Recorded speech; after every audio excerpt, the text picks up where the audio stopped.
Hi, now we've come to the second part of the pricing decision. In this instance, we are going to briefly discuss the economic factors driving the pricing decision. Okay, let's have a look at the economics in the first instance. It is about how individuals, firms, governments, and other organizations or society make choices. And when we make choices, we actually require information as well as resources. So that's the study of economics, basically. And it is actually about exchange between individuals or households who buy goods and services from firms, and firms which take materials and produce goods and services.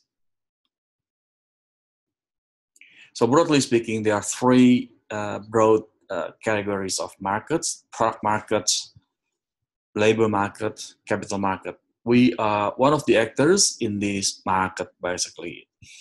We may not produce any goods for customers to buy, but we provide the market with our workforce. Therefore, we are engaged in the labor market.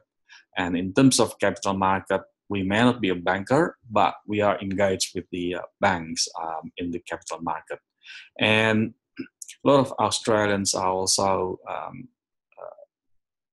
also owns companies in quote unquote or shares through superannuation system. Right. One of the key concepts that affect the pricing decision is demand, and this is how we define demand, which is basically reflecting the quantity of goods and or service that a household, customer, or firm chooses to buy at a given price. So in here we say that price is related to the demand. And in other words, there are at least two things from economic perspective affecting buyers to buy the certain products or services: their willingness and their ability to spend the money, which is basically their spending power. Okay, now in terms of understanding the demand, we understand that price is one of the key factors. So from economics perspective, we try to look at how price affecting demand. This is what we call as the ceteris paribus, which is basically assuming that factors are constant or do not affect demand. Although in real life, we know that it is not correct. We are going to discuss that later on. All right, so based on the ceteris paribus, if we look at the first one, the previous slides, we can actually draw a demand curve, something like this, for instance. So if this is price, we have the quantity demanded by the customers. So it is downward sloping. So in other words, if the price is too expensive, we sell little or maybe even nothing. And when we drop the price further,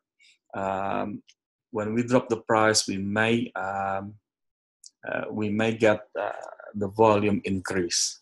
Okay, so hopefully this little diagram shows the relationship between price and quantity in our demand analysis. Okay, right. So the question is, can demand change? Well, there are two things that we also need to understand in here. First is from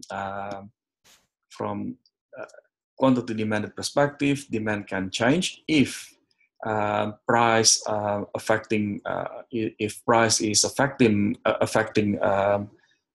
the quantity. Okay, so here we are expecting what we call as the movement along. Okay, movement along. So which is basically demand affected by price variable. Okay, so we drop the price, we sell more. Okay, and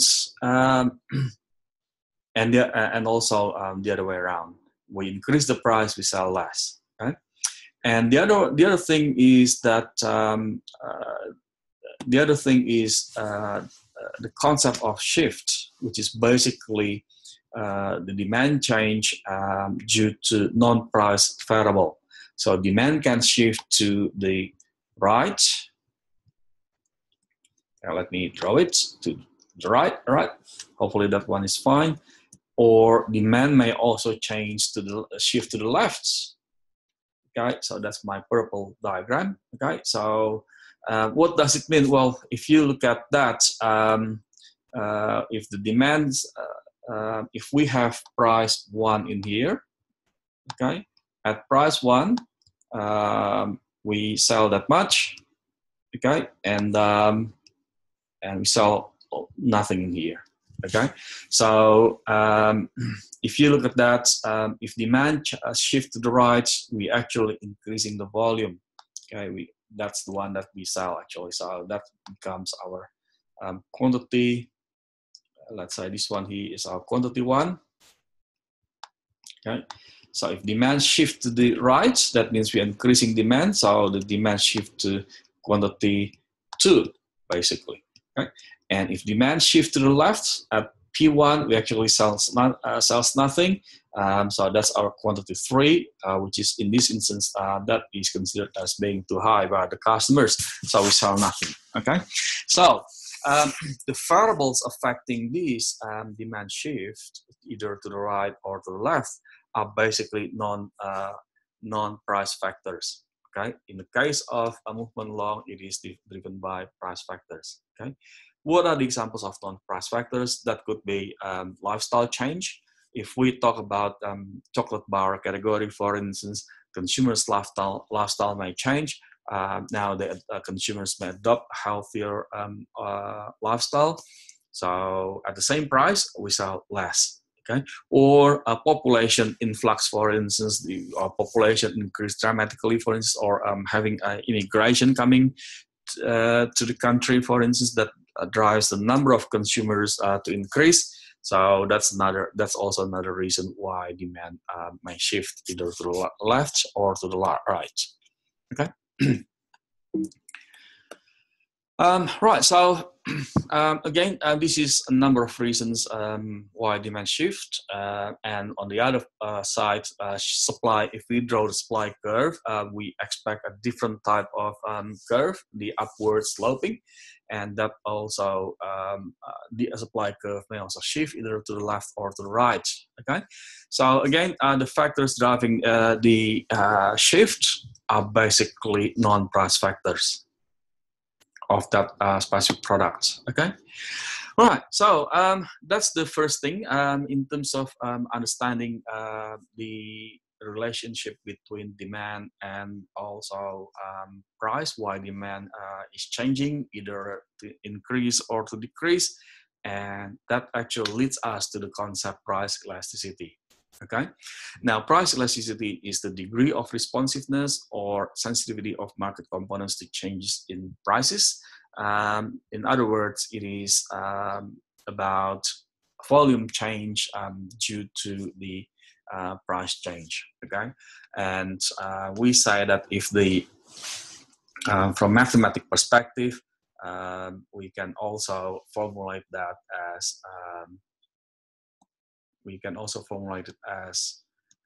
changes in quantity divided by changes in price. Okay, so elasticity is actually about the changes in quantity demanded, okay, divided by quantity change in price. Okay, so if a product, if the price of a product is changing by 10%, okay, so that's the price change. Okay, let's say we expect we are selling juice, for instance, orange juice, for instance. The price is increasing by 10%, and how much demand that we expect to drop. For instance, let's say demand dropped by 20%. Okay, so our demand drops by 20%. Okay, so what sort of elasticity in here that we expect? Well, the elasticity is basically 2 divided by 1, so the elasticity becomes 2. In other words, it is larger than 1. Okay, so in this instance, our product category is price elastic. Okay. What about if the demand is changing less than the price change? Let's say if the price change is 10%, but we talk about the same 10%, and the quantity change is, let's say, for argument's sake, 1%. Okay. So what does it mean? Well, our numbers will change. Our elasticity equation will change. So if this is our elasticity for product 2, and if you look at that, the quantity change is 1% and the price change is 10%. Therefore, our elasticity is actually less than 1. Okay, because our elasticity becomes 0.1%, 0.1 or 10%. Okay, so that is less than 1. In other words, it is inelastic. This is what we call as inelastic.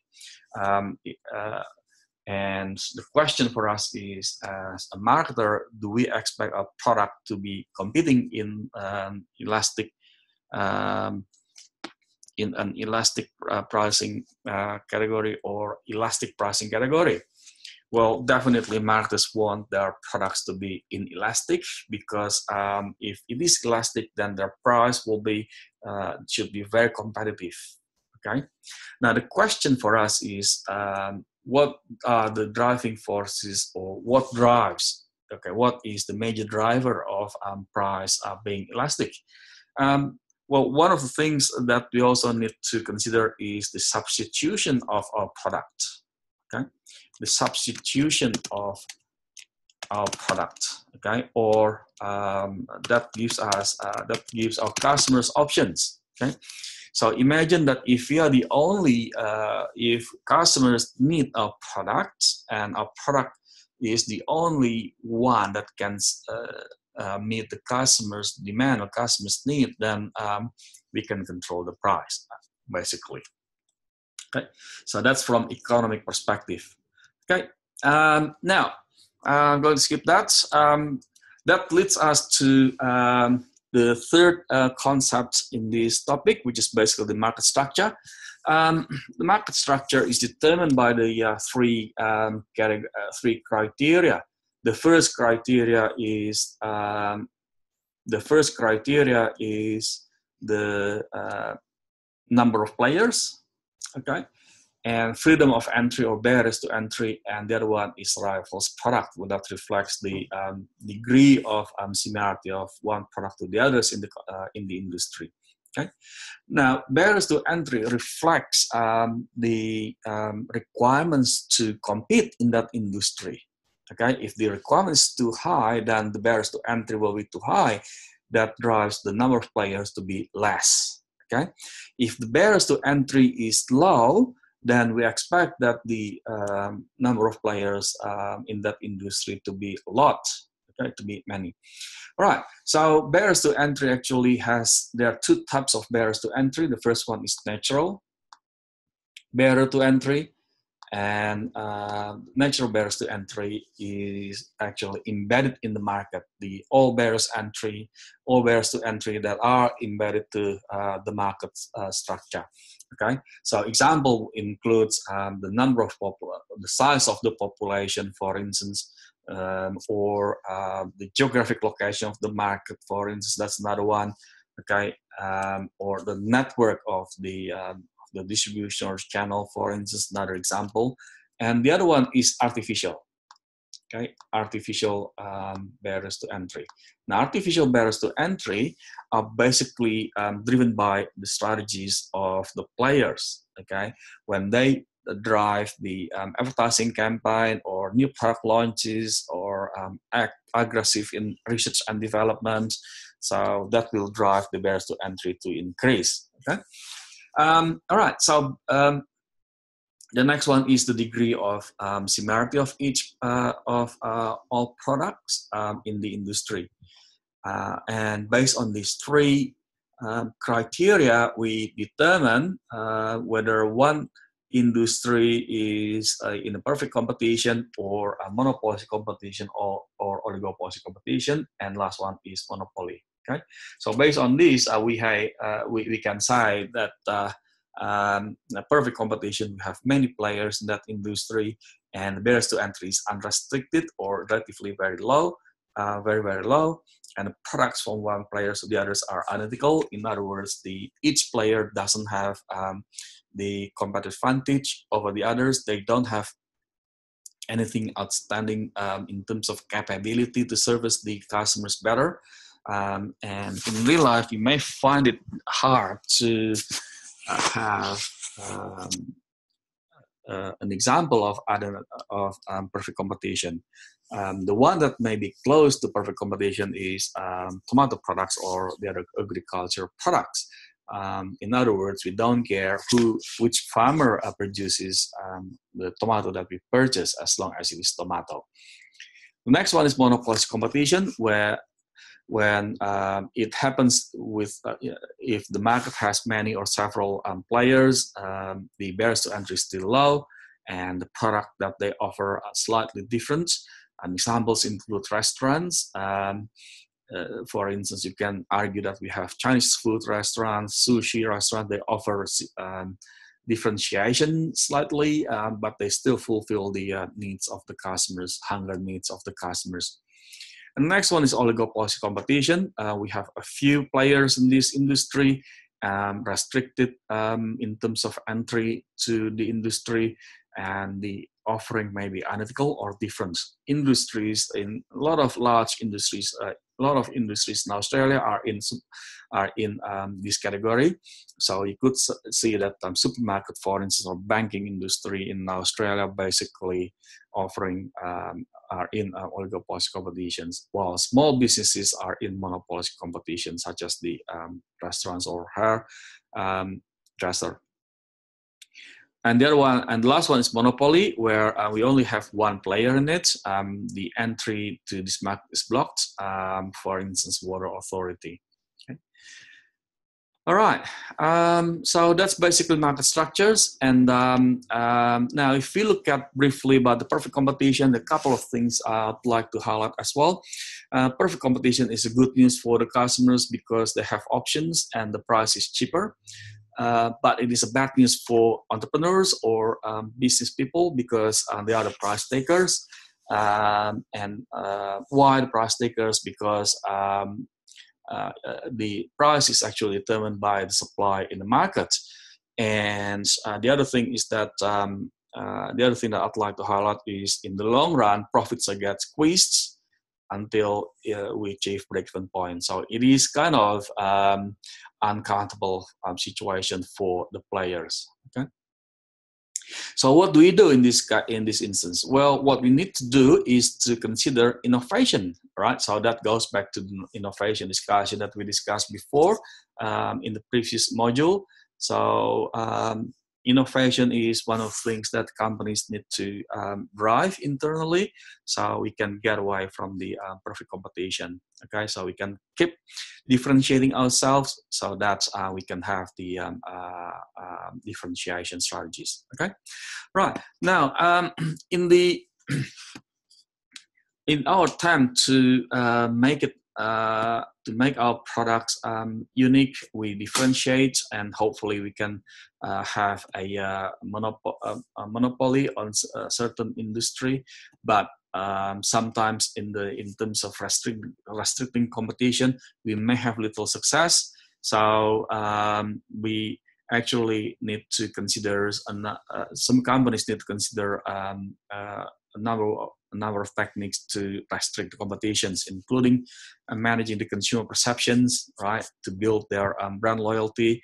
Or now the other one is illegal false or misleading advertising, okay, or pricing strategies through these ones are basically the other examples of illegal practices, predatory pricing or resale price maintenance. Um, and merger and acquisitions is another example where companies try to restrict the competitions, okay, either through vertical integration or horizontal integration, buy out the rivals or absorb them or shut them down, basically. Okay? All right. And the other one in terms of restricting competition is to develop related products where we develop the complements to fully enjoy a product. Customers have to, so customers can buy any products that we offer. So it's kind of killing our own original products basically, or substitute proliferation, which is basically offering the product substitutes. We produce the substitute ourselves. So we can still have customers coming on board, okay? If you look at the snack categories, for instance, we have normally snack players have a range of offering of varieties of products that they offer because they still want to protect their own business. So customers who may get bored with barbecue flavor, for instance, they can always have the offering from the same brand. Yeah.